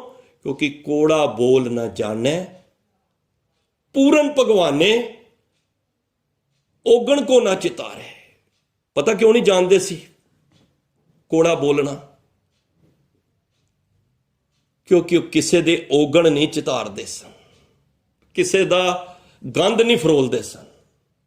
ਜਦੋਂ ਬੰਦਾ ਕਿਸੇ ਦੇ ਔਗਣ ਫਲੋਰੇਗਾ ਉਦੋਂ ਕੋੜਾ ਬੋਲੇਗਾ। ਦੇਖੋ ਮੈਂ ਕਿਸੇ ਦੀ ਨਿੰਦਾ ਕਰਾਂਗਾ ਤੇ ਮੈਨੂੰ ਕੋੜਾ ਬੋਲਣਾ ਪਏਗਾ। ਇਸ ਕਰਕੇ ਗੁਰੂ ਨਾਨਕ ਪਾਤਸ਼ਾਹ ਕਹਿੰਦੇ ਹਨ ਕਿ ਮਿੱਠ ਬੋਲੜਾ ਜੀ ਹਰ ਸੱਜਣ ਸੁਆਮੀ ਮੋਰਾ, ਹੋ ਸੰਭਲ ਥੱਕੀ ਜੀ ਉਹ ਕਦੇ ਨਾ ਬੋਲੇ ਕੋੜਾ। ਕੋੜਾ ਬੋਲ ਨਾ ਜਾਣੇ ਪੂਰਨ ਭਗਵਾਨੇ, ਔਗਣ ਕੋ ਨਾ ਚਿਤਾਰੇ। ਪਤਤ ਪਾਵਨ ਹਰ ਬਿਰਦ ਸਦਾਏ, ਇੱਕ ਤਿਲ ਨਹੀਂ ਭੰਨੇ ਕਾਲੇ। ਘਟ ਘਟ ਵਾਸੀ ਸਰਬ ਨਿਵਾਸੀ, ਨੇਰੇ ਹੂੰ ਤੇ ਨੇਰਾ। ਨਾਨਕ ਦਾਸ ਸਦਾ ਸ਼ਰਨਾਗਤ, ਹਰ ਅੰਮ੍ਰਿਤ ਸੱਜਣ ਮੇਰਾ। ਗੁਰੂ ਨਾਨਕ ਕੋੜਾ ਬੋਲ ਨਹੀਂ ਜਾਣਦਾ, ਤੇ ਅਸੀਂ ਉਹਦੇ ਸਿੱਖ ਹੋ ਕੇ ਫਿਰ ਕਿਉਂ ਕੋੜਾ ਬੋਲਨੇ ਆ? ਮਿੱਠਤ ਨੀਵੀਂ ਨਾਨਕਾ, ਗੁਣ ਚੰਗਿਆਈਆਂ ਤਤ। ਸਿੱਖੀ ਦਾ ਤੱਤ ਹੀ ਇਹੀ ਹੋਈ ਹੈ, ਗੁਣਾ ਦਾ ਤੱਤ ਹੀ ਇਹੀ ਹੋਈ ਹੈ, ਪਰਮਾਤਮਾ ਦੇ ਘਰ ਦਾ ਤੱਤ ਹੀ ਇਹੀ ਹੋਈ ਹੈ। ਗੁਣ ਚੰਗਿਆਈਆਂ ਤਤ, ਮਿੱਠਤ ਨੀਵੀਂ ਨਾਨਕਾ। ਜਿਸ ਦਿਨ ਸਿੱਖਾ ਤੂੰ ਕਿਸੇ ਦੇ ਔਗਣ ਫਲੋਰਨੇ ਬੰਦ ਹੋ ਜਾਏਗਾ, ਤੇਰੇ ਅੰਦਰ ਮਿਠਾਸ ਆਪਣੇ ਆਪ ਸ਼ੁਰੂ ਹੋ ਜਾਏਗੀ ਆਣੀ। ਮਿੱਠਾ ਬੋਲਣਾ, ਨਿਵ ਚੱਲਣਾ, ਹੱਥੋਂ ਦੇ ਕੇ ਭਲਾ ਮਨਾਵੇ। ਸਿੱਖ ਹੋਵੇ ਗੁਰੂ ਨਾਨਕ ਦਾ ਤੇ ਜੇ ਕੋੜਾ ਬੋਲੇ ਤੇ ਸਮਝ ਲੈਣਾ ਇਹ ਗੁਰੂ ਨਾਨਕ ਦੀ ਪੜ੍ਹਾਈ ਤੋਂ ਦੂਜੀ ਪੜ੍ਹਾਈ ਪੜ੍ਹ ਰਿਹਾ। ਜੇ ਸਾਡਾ ਗੁਰੂ ਨਾਨਕ ਕੋੜਾ ਬੋਲਣਾ, ਦੱਸੋ ਗੁਰੂ ਨਾਨਕ ਪਾਤਸ਼ਾਹ ਨੇ ਆਪਣੀ ਮੁਖਾਰ ਬਿੰਦ ਤੋਂ, ਆਪਣੀ ਰਸਨਾ ਤੋਂ, ਕਿਸੇ ਬੋਲ ਤੋਂ ਕੋੜਾ ਬੋਲਿਆ ਹੋਵੇ? ਮਾਰੇ ਕਹਿੰਦੇ ਨੇ ਕੂੜ ਬੋਲ। ਜਦੋਂ ਤੂੰ ਕੂੜ ਬੋਲਣਾ ਨਾ, ਟੂਟ ਪ੍ਰੀਤ ਗਈ ਕੁੜ ਬੋਲ। ਜਦੋਂ ਕੂੜਾ ਬੋਲਦੇ ਆ ਨਾ, ਕਿਸੇ ਨਾਲ ਮਾੜਾ ਬੋਲਨੇ ਆ, ਤੇ ਉਦੋਂ ਸਮਝ ਲਓ ਪ੍ਰੀਤ ਟੁੱਟ ਜਾਂਦੀ ਜੇ। ਕਿਸੇ ਰਿਸ਼ਤੇਦਾਰ ਨਾਲ, ਕਿਸੇ ਭਰਾ ਦੇ ਨਾਲ ਬਣੀ ਹੁੰਦੀ ਏ, ਕਿੱਥੇ ਤੁਸੀਂ ਕੋੜਾ ਬੋਲ ਦੋ ਉਹਦੇ ਨਾਲ, 30-40 ਸਾਲ ਦੀ ਜਿਹੜਾ ਪਿਆਰ ਬਣਿਆ ਹੁੰਦਾ ਹੈ ਨਾ, ਉਹ ਇੱਕ ਕੋੜਾ ਬੋਲਣ ਦੇ ਨਾਲ ਉਹ ਪ੍ਰੀਤ ਟੁੱਟ ਜਾਂਦੀ ਹੈ। ਟੂਟ ਪ੍ਰੀਤ ਗਈ ਕੂੜ ਬੋਲ, ਕੂੜ ਬੋਲਣ ਦੇ ਨਾਲ। ਤਾਂ ਗੁਰੂ ਸਾਹਿਬ ਕਹਿੰਦੇ ਨੇ ਰਿਸ਼ਤੇ ਵੀ ਦੁਨੀਆ ਦੇ ਜੇ ਕੂੜ ਬੋਲਣ ਨਾਲ, ਤੁਸੀਂ ਬੱਚੇ ਨੂੰ ਹੀ ਆਪਣਾ ਕੋੜਾ ਜਿਹਾ ਬੋਲ ਦੋ ਤੇ ਉਹ ਵੀ ਤੁਹਾਡਾ ਬਾਗੀ ਹੋ ਜਾਏਗਾ, ਮੈਨੂੰ ਖਿਮਾ ਕਰ ਦੇਣਾ। ਤੇ ਜੇ ਪਰਮਾਤਮਾ ਕੋੜਾ ਬੋਲਣਾ ਹੀ ਨਹੀਂ ਜਾਣਦਾ ਤੇ ਸਿੱਖਾ ਇਹ ਵਜੀ ਪੜ੍ਹਾਈ ਤੂੰ ਕਿੱਥੋਂ ਪੜ੍ਹ ਕੇ ਆ ਗਿਆ? ਤੂੰ ਕੂੜਾ ਕਿਉਂ ਬੋਲ ਰਿਹਾ? ਕੋਸ਼ਿਸ਼ ਕਰੋ ਜਦੋਂ ਕੂੜਾ ਬੋਲਣ ਲੱਗੀਏ, ਕਿਉਂਕਿ ਅਗਰ ਕਿਸੇ ਨੂੰ, ਉਹ ਕਹਿੰਦੇ ਨੇ ਕੋਈ ਕੋੜਾ ਬੋਲਦਾ ਤੇ ਪਹਿਲਾਂ ਆਪ ਸੜੇਗਾ। ਜੇ ਅਸੀਂ ਕਿਸੇ ਟਾਈਮ ਕੋੜਾ ਬੋਲਣ ਲੱਗੀਏ ਤੇ ਇਹ ਪੰਕਤੀ ਹਿਰਦੇ 'ਚ ਵਸਾ ਲਈਏ कि जे मैं दुनिया दे विच रहना है, समाज विच रहना है, ते अपनी रसना तो कूड़ नहीं बोलना। गुरु नानक पातशाह ने भावें वड्डे वड्डे बाबर वर्गियां नूं भी कूड़ नहीं बोलिया। ਉਹਦੇ ओगण चितारन ਦਾ महाराज ਦਾ ढंग ਵੱਖਰਾ ਸੀ, महाराज ने पर कुड़तन नहीं बोली। क्यों? क्योंकि महाराज दे अंदर निरी मिठास सी, ते ਉਹ मिठास ही संगत विचों असी भी लैण आए हैं। असी भी ਉਹ प्रेम ਦੀ कणी लैण आए हैं। हे गुरु नानक पातशाह, जे त्रुठे हो ते एक किनका प्रेम ਦਾ ਸਾਡੀ भी चोली विच पा दो। असी भी जन्मां दे विछड़े होए, ਅਸੀਂ ਵੀ ਚਾਹੁੰਦੇ ਹਾਂ ਗੁਰੂ ਸਾਹਿਬ ਸਾਡੇ ਤੇ ਵੀ ਤਰਸ ਕਰੋ। ਅਸੀਂ ਵੀ ਕਿਸੇ ਦਾ ਮਾੜਾ ਨਾ ਸੋਚੀਏ, ਕਿਸੇ ਪ੍ਰਤੀ ਮਾੜਾ ਨਾ ਬੋਲੀਏ, ਕੋਈ ਗੁੱਸਾ ਨਾ ਆਵੇ। ਫਰੀਦਾ ਬੁਰੇ ਦਾ ਭਲਾ ਕਰ, ਗੁੱਸਾ ਮਨ ਨਾ ਹੰਡਾਏ। ਦੇਖੋ ਜਦੋਂ ਬੰਦੇ ਨੂੰ ਗੁੱਸਾ ਆਉਂਦਾ ਨਾ, ਤੇ ਉਸ ਵੇਲੇ ਉਹਦਾ ਬੀਪੀ ਚੈੱਕ ਕਰ ਲਿਆ ਕਰੋ, ਵਧਿਆ ਹੁੰਦਾ ਹੈ। ਮਾਰੇ ਕਹਿੰਦੇ, ਮੈਂ ਨਹੀਂ ਕਹਿ ਰਿਹਾ, ਮਾਰੇ ਦੀ ਬਾਣੀ ਕਹਿ ਰਹੀ ਹੈ, ਦੇਹੀ ਰੋਗ ਨਾ ਲੱਗੇ ਪੱਲੇ ਸਭ ਕੁਝ ਪਾਏ। ਜਦੋਂ ਬੰਦੇ ਦਾ ਬੀਪੀ ਵੱਧਦਾ ਨਾ, ਉਹ ਕਹਿੰਦਾ ਜੀ ਥੋੜਾ ਜਿਹਾ ਸ਼ਾਂਤ ਰੱਖੋ, ਤੁਹਾਡਾ ਬੀਪੀ ਵਧਿਆ ਹੋਇਆ ਹੈ। ਇਹ ਕਈ ਬਿਮਾਰੀਆਂ ਤੇ ਸਾਡੇ ਗੁੱਸੇ ਕਰਕੇ ਨੇ।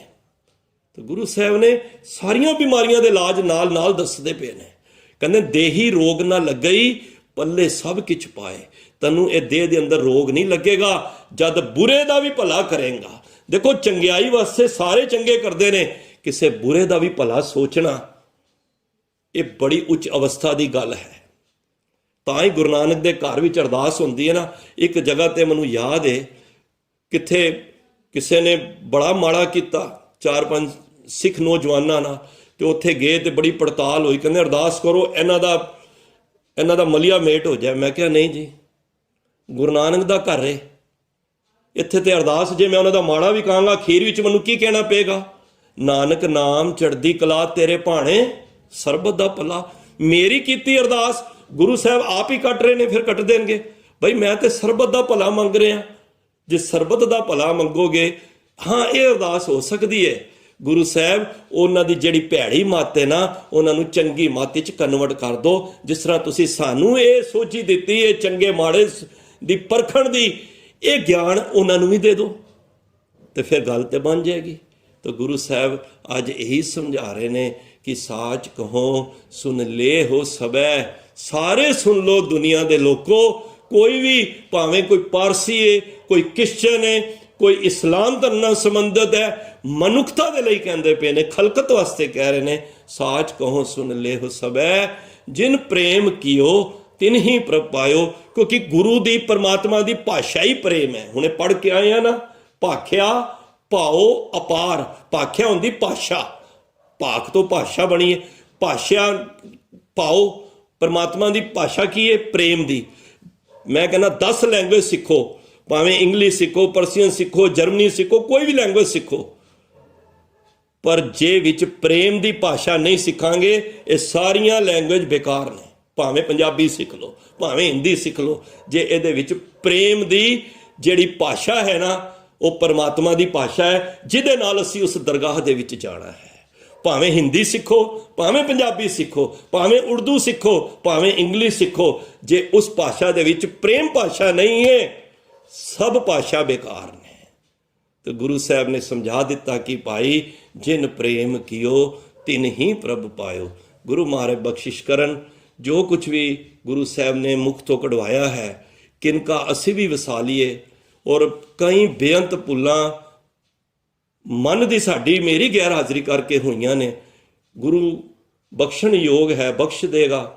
और जिन्ना जिन्ना ने ये अज दे विचार सुने हैं, जे कोई माड़ा बचन किसी नूं परसनली लग्या होवे, वो दास की झोली विच पा देना, ते जे चंगा बचन है वो गुरु का बचन जान के हिरदे विच वसाओ लेना, ते एक प्रेम का किणका लैके अपने जीवन नूं सोहना सुचज्जा बनाउण दा असीं यतन करिए।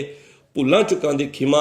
सारे वीर भैन दूरों दूरों बैठे हैं अलग अलग जगह तो, मैं सब दे नाम नहीं जानता, पर सारे आप मेरे तो सारे आप सत्कार योग हो।